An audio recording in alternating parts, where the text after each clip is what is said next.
Alright, welcome to my blog video. As you can see, my blog is called Living in Provo blog. Ha ha ha. Anyways, let's just get on to it. So the market research I did, that's towards college students. For the most part, they're going to be single and male, and they're going to be with the ages 18 and 27. Why do you think they're going to be single males? Because in my blog, I talk a lot about dating, which if you're out of this range, you're probably not dating anymore. If you're not single, you're definitely not dating. And because I am a male, I'm going to be talking about how it is to be dating as a male compared to a female, so they wouldn't relate that to as much. But we might have a couple females in there. My competition, I don't have any direct competition because most of my competition are mommy bloggers, like The Sweet Life in the Valley, and so they just talk about raising kids in the valley. So for the most part, the most of the research I did is that people would start a blog, but they'd end it after their class is over. And then most of my competition, they're not very competitive, and they don't have any call to action. So we're just gonna move on. So let's switch over to my blog. So here is my live blog. Like you can see, it's called Living in Provo. I have a picture of Mount Timpanogos in the background, along with BYU campus right there. This is my home page. As you can see, my blog post, they are they are all just right here in order. I did, however, add this continue reading button, so the whole post isn't there to unclutter the home page. And then I have every post here. And as you can see on some of the posts, I did add some stock pictures, just kind of give them a little spice. Let's just go through that. Here's one of my multimedia posts. As you can see, it's got the embedded YouTube video, and then my little explanation about that. And it has and there's one of my lists. There is the post. So this is my how-to video. As you can see, it's 1 minute 42 seconds, and what it is I explain how to tie a tie. How that relates to my blog is a lot of people don't know how to tie a tie that live in Provo, and I thought it'd be a great skill to have. Now let's go try my hyperlinks up here.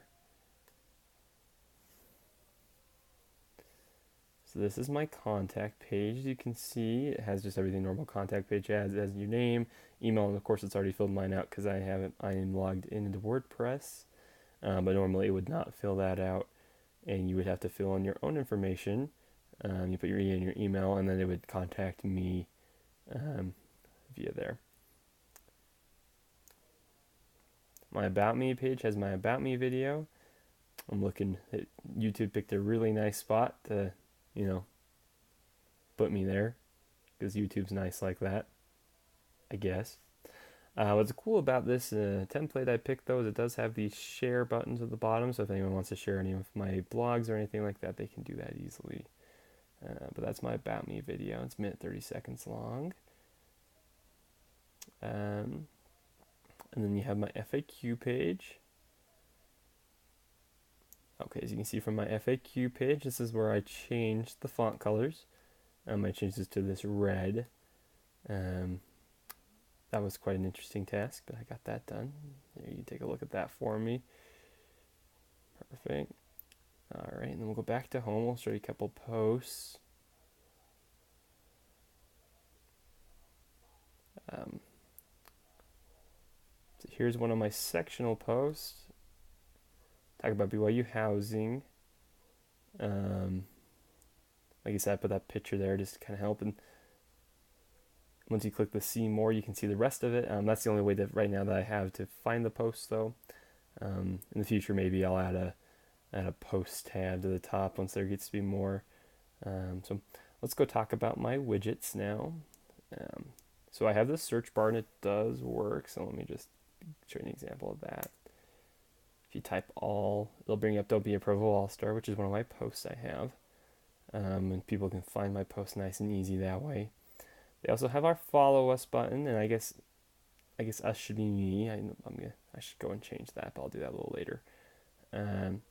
We have the Facebook tab, and it takes over from my personal Facebook page, as you can see. We'll go back. And then we have the Instagram. Let's make sure that works. And that takes over to my personal Instagram also. And then I also added the follow-up blog via email. This was an interesting choice that I chose. The reason I chose this one over just the follow blog is that I want to get people engaged as we go the second it happens. And if they enter their email in here, I could go into that. No, that's not going to work. But if I enter my name into there, it will basically send me an email every time I would post on here, and that would make it very simple for them to follow my blog, and just kind of get more followers. I I also have my call to actions most of the times are to hit the subscribe button and then put a comment below, and then they have a spot to put a comment there. Usually I'm asking the comment for new ideas, new topics of something they've experienced, and that way that can help me help better build my blog. For right now, I'm not looking to I'm not looking the way to make money is I'm not looking for people to share this or anything. I'm just hoping for advertisements eventually. But right now we're just in the building stage, of course, so that's not going to happen at the moment. But the goal would be to just do advertisements, and maybe product endorsements and stuff like that. But for right now, like I said, we're just in the building stage, so we would not be doing that. We're just going to try to build a rapport with everyone, and then we'll kind of go from there. So, but yeah, that's my blog. If you have any questions, please let me know on what you think about it, any feedback, and so forth. So, anyways, have a really nice rest of your day, and have a great rest of the semester, Professor.